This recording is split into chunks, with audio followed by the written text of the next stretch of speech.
And they love you guys as much as you love them, and that really is special, as you saw in that documentary that I love so much that Cliff did with his brother Jason. So at this time, it gives me really a special thrill again to introduce you to Jared and Jensen.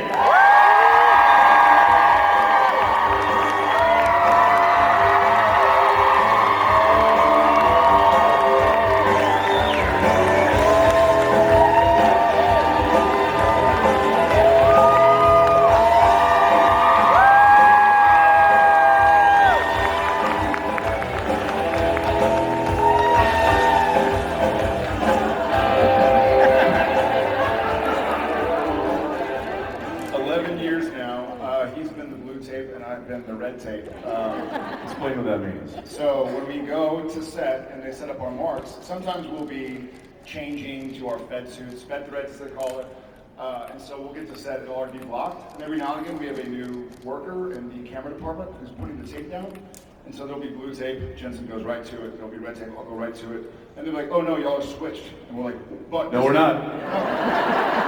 It's like Ron Burgundy, or whatever happens in the teleprompter, you just kind of say it. We're like trained canines. We go right to where we... When, as some of you heard this, when I did a film years back, and they tried to use red tape day one, I'm like, listen, I'm gonna be honest. If I can do it, but can I just suggest that you put blue, and that way I don't have to think about it? So coming out here, this was kind of obvious. What's up, Vegas? What's up, season 12?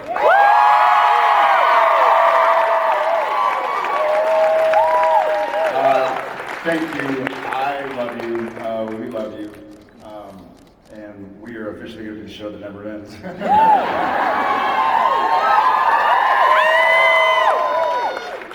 We might start dyeing our hair. Oh, I think it's dying itself. God is dying it. How's it been going so far? How was the concert last night? I'm sorry I missed it. It was either go to the concert and have a zombie of a Jensen today, or get some rest last night and be with you guys today. So sometimes you got to pick your battles. Well, since this isn't a Walking Dead convention, we didn't want any zombies. Yeah, you know, there's no zombies. Zombies don't last long on our show anyway. So. Yeah, it's awesome to be here, guys. Obviously, this was a big weekend for us. I found out. I got a call from my manager who was like, "Hey, rumor mill is that you got picked up, but don't say anything yet." And I was like, "All right." And so I reached out to some friends, and they were like, "Yeah, you have 7 minutes, and then you can announce it." And I was like, so I was very excited, and it's really surreal. I heard from him. He calls me. He calls me. He's like, "Hey man, congratulations." I'm like, "Thanks." I'm just quickly going like, "Who is this? All right, what happened? What's going on? Is my wife pregnant? Did she tell Jared before she told me?" She probably would have told Jen. She probably would have told Jen first, who would have told you. Yeah, I would have found that eventually. In 9 months. 9 months. And then, where did this come from? Yeah, such is life. I usually am the last to find out. Of course, then I go on my email, and there's like 5 emails. I'm like, oh, I should probably check that sometime. And we were down in Austin, and we saw a movie called Gleason. Does anybody know the story of Steve Gleason? Yeah, so there was a football player from the New Orleans Saints, and he, well, I know. I'm a Cowboys fan, obviously, but this was a great story. Yeah, but the Saints won the Super Bowl in 2007, and he had made this really amazing play, and then he ended up getting diagnosed with ALS, and he's just this inspiring, motivating, amazing guy who really kind of embodies always keep fighting, and he was there, and we went and saw this documentary, Cry Fest, for basically 2 or 3 hours. Pretty unabashed, just like ruined my shirt. So that was our weekend. That was my weekend. A lot of that. Yep. Well, before we just jabber, let's get to the crowd, see what's going on. I see the green shirt, green hand. So you guys have hands down Yeah.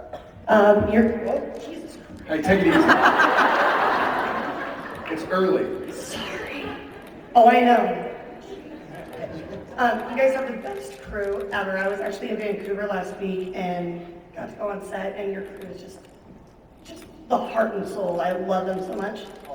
But the question is, there are so many loose ends that the writers haven't tied up. Which are the storylines that you would like them to go back and readdress? I don't want them to start tying up loose ends because that means they're going to tie up all the ends, and they'll be out of the job. There are so many, though. There are so many. I can think a few off the top of my head. I'd love to visit, see what's going on with Benny. I'd love to maybe figure out if Dean did kill Kane or if he didn't. So there's, yeah. So it's him. So there are, and this is, I'm kind of selfishly speaking because I really enjoy working with those two actors. But yes, there are a lot of those things that kind of questions that get asked, or maybe a scene that cuts just before we really understand. Now, I will say that coming up, there is an answer to a question that's been asked for quite a long time. I'm not going to give it away. They probably already know. I'm the last to know anyway, so. What? God? No? Yeah, no, not Rob. What happened in Omaha? Getting warmer. I will say that it is related to. It is related to Rob, but it is a question that's been asked for a long time. I too, part of me would love for Dean to go back and revisit Benny and Kane, because that means I'm an awesome. And then all of a sudden it's like, oh, Dean's with Benny, let's see what's going on with Sam. Audience doesn't care. Oh no, I mean like, please don't care, so I can go back to maybe the Antichrist kid. That always. I threw a sandal at him. And Adam. Yeah! Yes! Yeah, the name. Yeah, Voldemort. I would like to see. Yes. I would like to see the heavenly celestial card game that's going on between John Winchester, Bobby Singer, Rufus.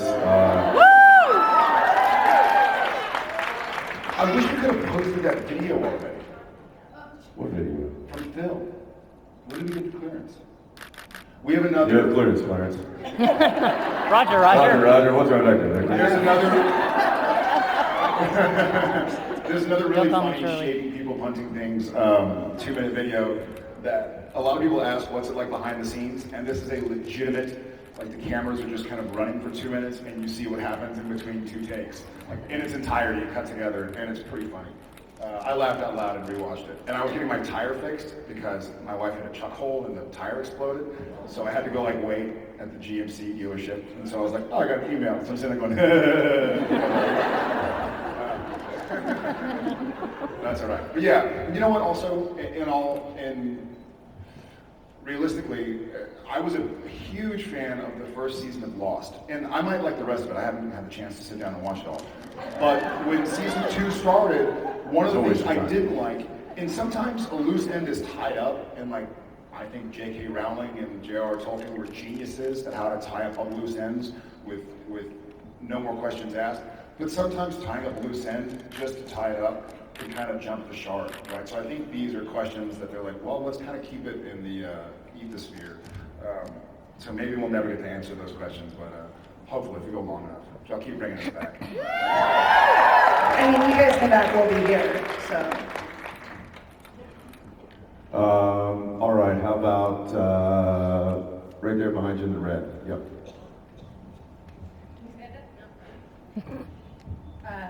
Hi, guys. Hi.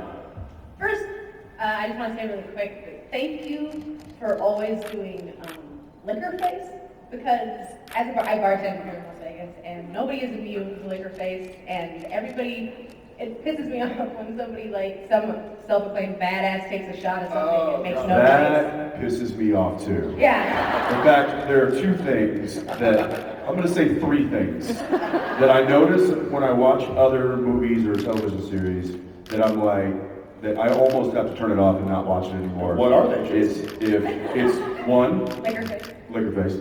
It's two, somebody driving a car and never checking the mirrors or checking their surroundings. Yeah. Or going like this. Well, I told you the last time. It's like, well, then just hit a wall. This is what you're doing. With the one caveat that it worked in Dumb and Dumber. Unless it's for a comedy purpose, yes. But that drives me crazy. And then the third thing is actors who look at their marks. So when they do this. Listen to me. It's like you got to just learn how to not look at your. That's 101 acting there. That's so. Anyway, those three things drive me crazy. But thank you, because yeah, when you take a shot of whiskey, it's not just like a shot of water. Yeah, and nothing tells you it's water faster than nobody making that like Exactly. face giving. Well, I will keep this in mind. Sometimes it is real. So it's really like Russian roulette. We never know. So One of us usually knows. and that is why so we trained ourselves. Regardless of if it's water, it's oh, that was just water. My favorite, some people know this story, and there's going to be one bad word, but for his sake, I'm going to say it. The late, great Kim Manners, we were shooting the episode Touched or Angels or House of the Holy, whatever it was called. Touched Angels, House of the Holy. Dude, I don't know. It changed names like 15 times. In the end scene where Dean walks in and kind of like says I had a weird experience, hands a flask to Sam, and then I hand it back. It was a pretty emotional scene, and we weren't really sure what to make of it just yet because the show hadn't gone in that area. We're like, how do we treat it? Do we treat it like it's a zombie? Do we treat it like maybe the boys are hopeful that there are angels and then possibly demons? Anyways, somebody, I legitimately don't remember if it was Jensen or me, put Jack Daniels in the flask. And so, it must have been you, because I didn't know. Yeah, because the scene is he walks in, takes a drink, and then he hands it to me, and I kind of take a drink. And I remember doing it on camera the first time, being like, kind of giving him a look. And so Q takes of that, and Manners comes in to give us some direction, as a director does. And Ackles just kind of like undoes the flask, leaves it up to Manners, and Manners is like, wow. Ackles is like, here you go. Manners goes, yeah, you fucking idiots. Here. And that was it. And then just like finished giving us direction and walked back. He wasn't pissed. We were getting the work done. He was like, yeah, idiots. Like, here you go, idiots. So, yes, so you probably, there's a question here somewhere. Yeah, I'm sorry. Right. I went off on my bad. I don't think so my question is, both Jared and Misha now have had the opportunity to play characters who aren't their normal character, like Danneel and Lucifer, Jimmy, Meg. So this. But that was kind of an Carry iteration on. So all of Dean's evolutions have, like Purgatory Dean and future, now past Dean and Demon Dean have all been like actual evolutions. Refer to him of as Dean. Glimpse Dean. They've all been actual evolutions of Dean's character. It was a glimpse. It wasn't actually telling the You future. can't call him Glimpse Dean. It was, no, because Too late, it's already been going. Because he was saying, listen, this is what could happen if this happens. So here's a glimpse in your future of repercussions that will happen if you don't do A, B, and C. The point is, there's got to be a better name than So it wasn't actually, it wasn't like, this is the future. It's, this is the future if. I do have a question.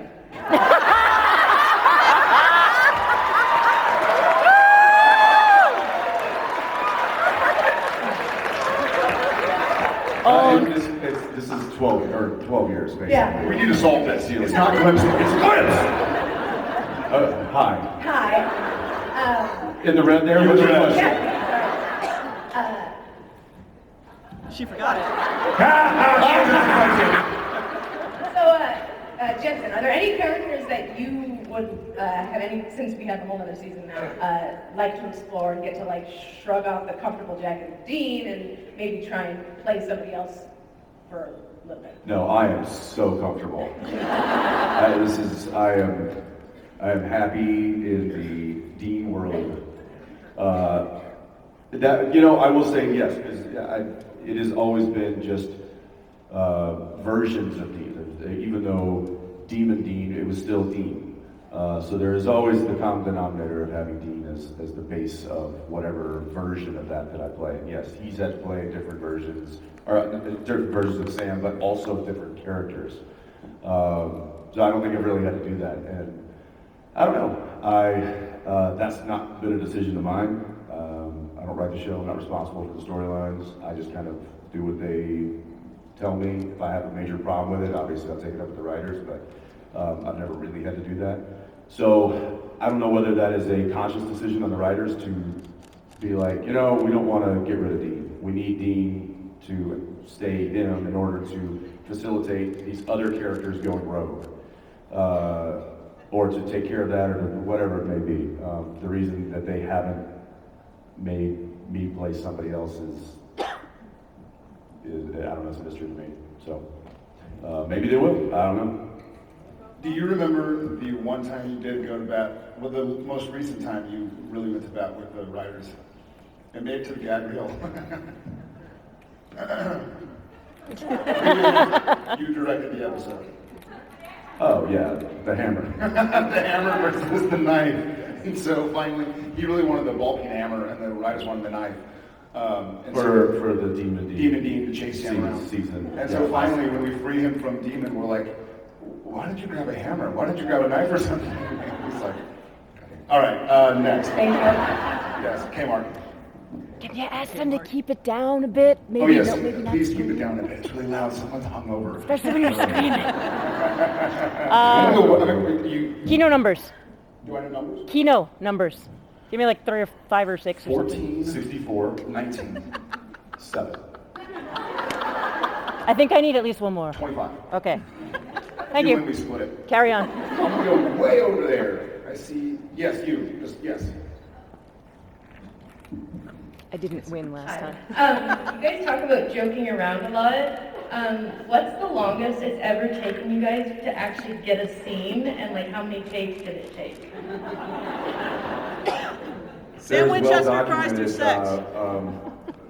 talks and panels of Misha telling a story of him actually not being able to complete his scene until we were removed from the soundstage. Removed. It's as if he was shooting a scene here. He was like, I need you to leave. And we went to the hallway. He's like, no, I need you to leave the casino.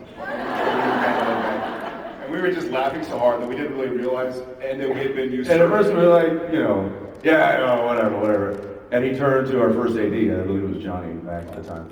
And he's like, Johnny, I'm not going to do it. It's just pointless at this point to do the scene with either of these guys in the building. And Johnny just turns and very seriously goes, guys, take a walk. We were doing like, seriously? Like, yeah, Robin, can you just come in here and read both Jared Jensen's lines, please, so Misha can actually get his coverage? Hey, Mark. Jared Jensen, seriously, guys, go walk, take a walk. I'll get Cliff in here to remove you. We're like, no, all right, that's fine. So that one took a while.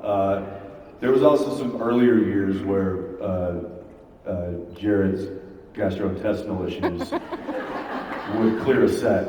I used to eat a lot of protein. For about a half an hour. It's interesting, since he got Jeff. married and had kids, not much issue. Jen really worked her magic on you, buddy.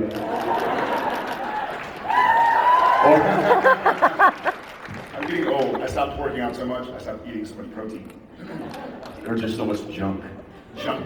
But we've generally, it's self-inflicted time wasting that takes up so much time. It's very rare that it is something technical or some sort of crew mistake. Those guys are all pros and they're there just to watch us mess up. The other day we had like a light go down in called a BFL, which is a condor, and it's big effing light. So those are the big lights you see up in the sky, and that went down. Well, that takes a lot. You've got to like lower an 80-foot platform down. You've got to replace the bulb. So that's 45 to an hour right there. But that rarely happens. Usually it's just him and I screwing off.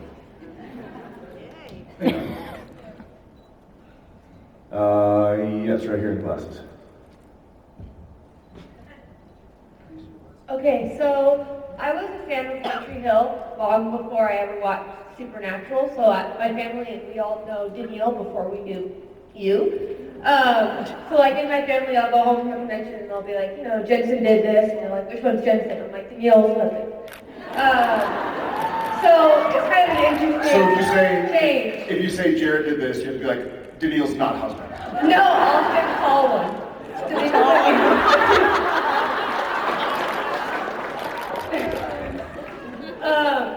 So my question is, if you could create a character for Danneel to come on the show as, because obviously Genevieve's been on the show, what role would you have her on the show as?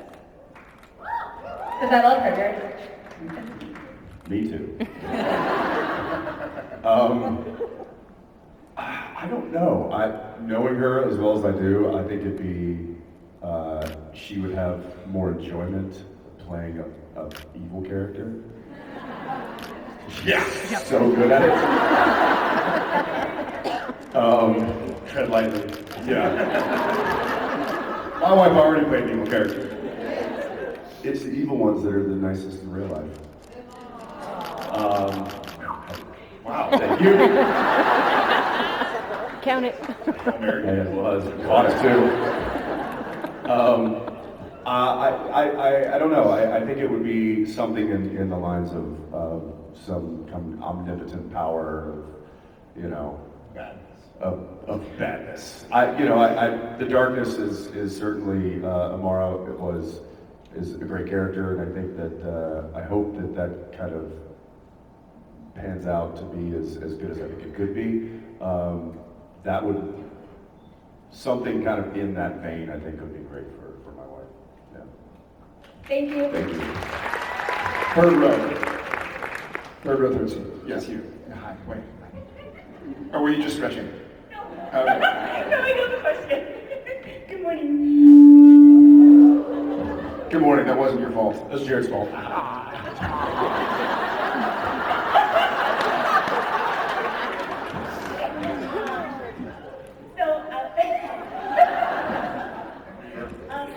my first con, there's a question about a wrestling move, and you demonstrated the Apollo, which is fantastic.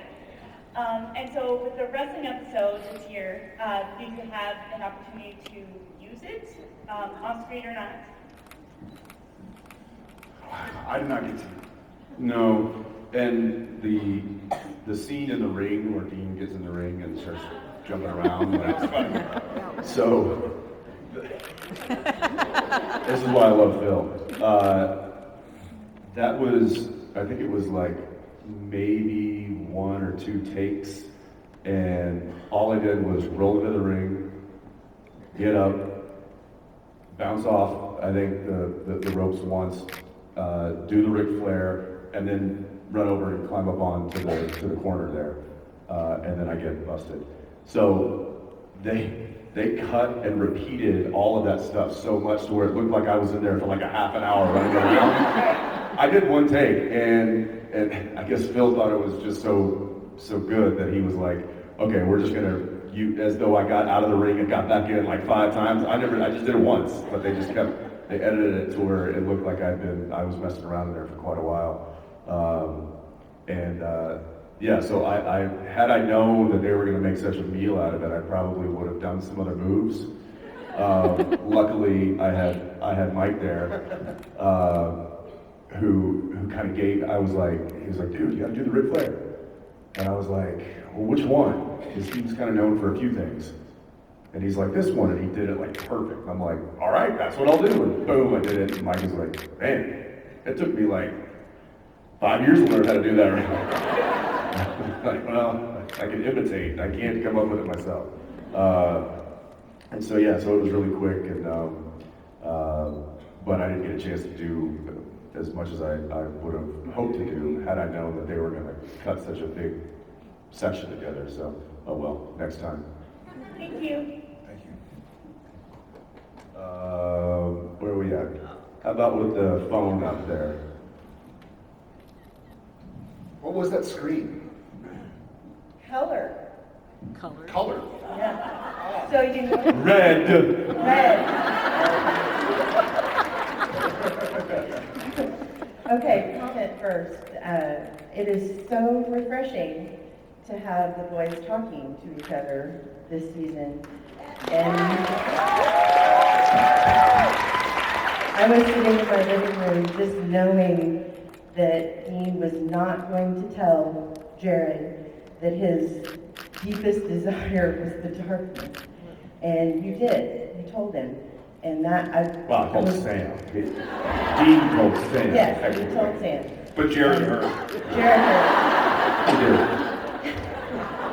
And my question, anyway, that was, I almost fell out of my chair. I was like, oh my God, I was just saying, he's not going to tell him. He's not going to tell him. It's going to go again. But you did, and that was refreshing. You're welcome. My question is, since season 12 is coming, are we going to see some directing again next season? From what? I don't know. In fact, we just had a sit-down conversation with Mr. Singer, and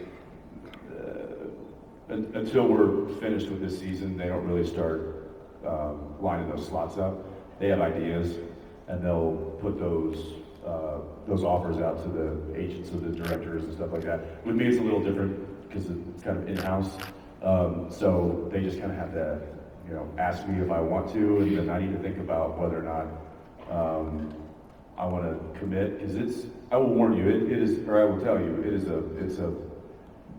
it's an exhausting endeavor.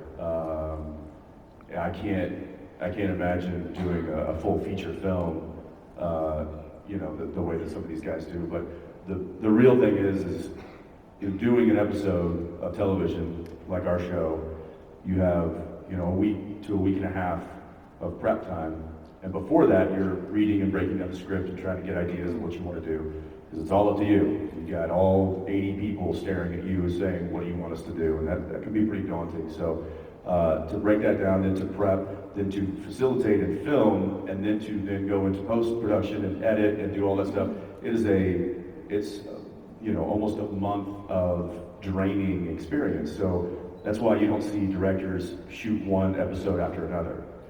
They'll shoot, Bob and Phil, they'll shoot 4 a year out of 23 episodes because they need that recovery time. Well, I don't get that recovery time because I gotta go right back into actually being Dean and filming for the next 9 months.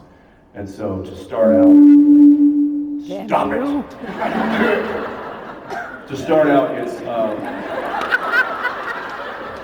it's like sprinting the first 4 miles of a marathon, and then going, okay, now we're going to need you to continue to jog for the rest of the, whatever it is. So it's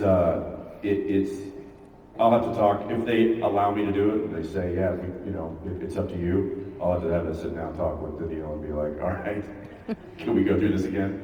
I will say there's a lot of enjoyment that I get out of it, and there's a lot of it's just, to be able to be in a space like we were talking about the crew earlier. We do have an amazing crew. And I know a lot of people say, a lot of actors, the crew is amazing, but I mean, we really have family. We've been with these people for over a decade, a lot of them. And to be in an environment like that and to know that they're not going to let you fail is just it's an inspiring thing. And to have people that you can lean on for ideas or support is a pretty incredible thing. I've been very fortunate to do, I think 5 episodes now. So hopefully it works out. If not, that's okay. Maybe there'll be a season 13 and I'll do one then. But I will say that after our conversation with Bob, I think if things work out, with deals and agents and contracts and stuff, I think they're going to bring back a few directors that you guys will be very happy to have. So I know we will. I see two people waving their arms, and I don't know if they both have a question, but if so, I want y'all to fight. Like Donald Trump, fight each other. No, she's my mom. Okay. Oh God, I'm about to have a heart attack. It looks like your sister. All right. It's often the most evil people who are the nicest. Anyway, I really wanted to know, Jim Beaver said earlier that you guys did not have, I don't think, the ability to prank him good enough. He issued a challenge, and I really want to know how you're going to retaliate to that. I didn't realize we had been challenged, but now that I know, now the creative juices are flowing. He's difficult to prank. I remember one time when he was laying in the hospital bed, Yeah, pulling his little sheet up and getting his big toe and going like, and just squeezing on it. And I remember staring at that and then looking at him like how is that not? And just stone faced. Like, no, not gonna do it. He said that was the worst you've ever done. He doesn't think you can do more. There's some of the Joke's ones, on us, he has no feeling from the knee down. there's a prosthetic toe. He wears fake feet outside of his actual feet in preparation for me to do something. That's a good question. All right. Gauntlet has been thrown. Challenge accepted. We're going to thank him. Okay. Thanks. All right, I think we got one more question. Last question. All right, you did a glittery sign. Let's do that one. You knew he'd go for the glitter, didn't you? Yep. Always does. Even in death, he sparkles. Good morning. Hi. So, It's not my birthday, but thank you. well, happy late birthday. Oh, thank So- you. Very belated. My birthday's in July. Okay, early today. So, okay. My favorite thing on that note, my favorite thing is like when driving around on December 26th or 27th or January 1st, when you see people with Christmas lights still up, you're like, man, they're really putting them up early, huh? What a jerk. You idiot. Okay, so. All right, Sparkles, what do you got? I know you have your directions and there's a script and a storyline. But really, do you ever sit there and go, why did Dean not answer his phone? Why did Cass trust, or why did Sam trust Crowley? Because that's worked out so well in the past for you. I mean, how do you justify it to yourselves? Because we're going, oh no, Dean's an idiot. Yeah, what do you think? Well, I like your tone. Oh yeah, Let's not forget, I picked you. he raised you from perdition. And I will put you back. To perdition. Yes, of course, over the past 200 and... Bunch. Good question. Wait, That's, 200 plus? yeah, so 230. over that many episodes, sure, we read Don't things strain and we're yourself. like, what? But, you know, we're also 238. Johnny on the spot here.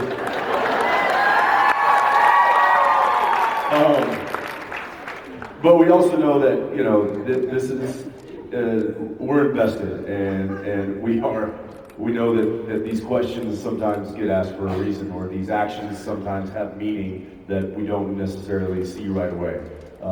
Maybe it's just to set up a storyline. Maybe it's to set up Sam going to hell and talking to Lucifer, or Dean, you know, missing that call so that he can't stop Sam going, or whatever it is.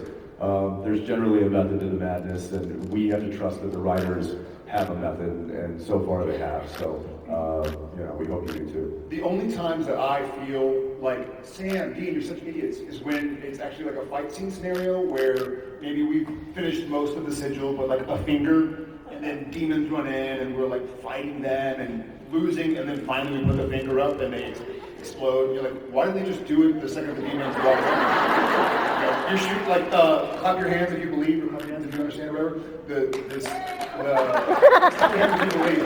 Oh, that's a Where title? Sam's fighting the fairy king, and all he has to do is like pour salt open, and he's getting beat up and thrown across the room, and finally he's about to die, and he like pours salt, and so the guy starts picking up the salt or whatever and counting it.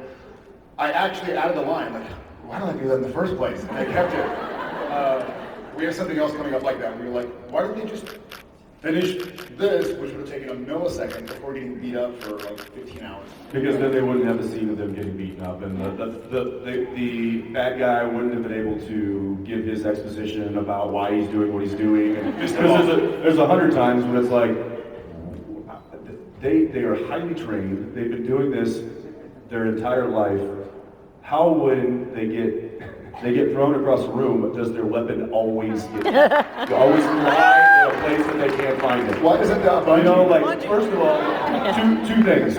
One, whenever we do actually get flown or get sent flying off of whether it's an air ram or whether it's we throw ourselves, the instinctual thing to do is to grip tight. So I've actually had to tell my stunt double, Todd Scott, multiple times, dude, you gotta lose the knife when you get thrown through the closet. And he's like, right, got it. Every time, boom.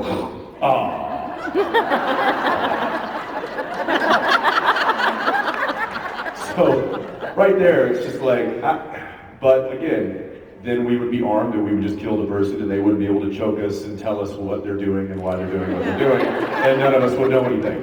So, and then also, we wouldn't be able to get saved by our brother. That's right. Love y'all guys. All right, guys, we'll see y'all in a little bit.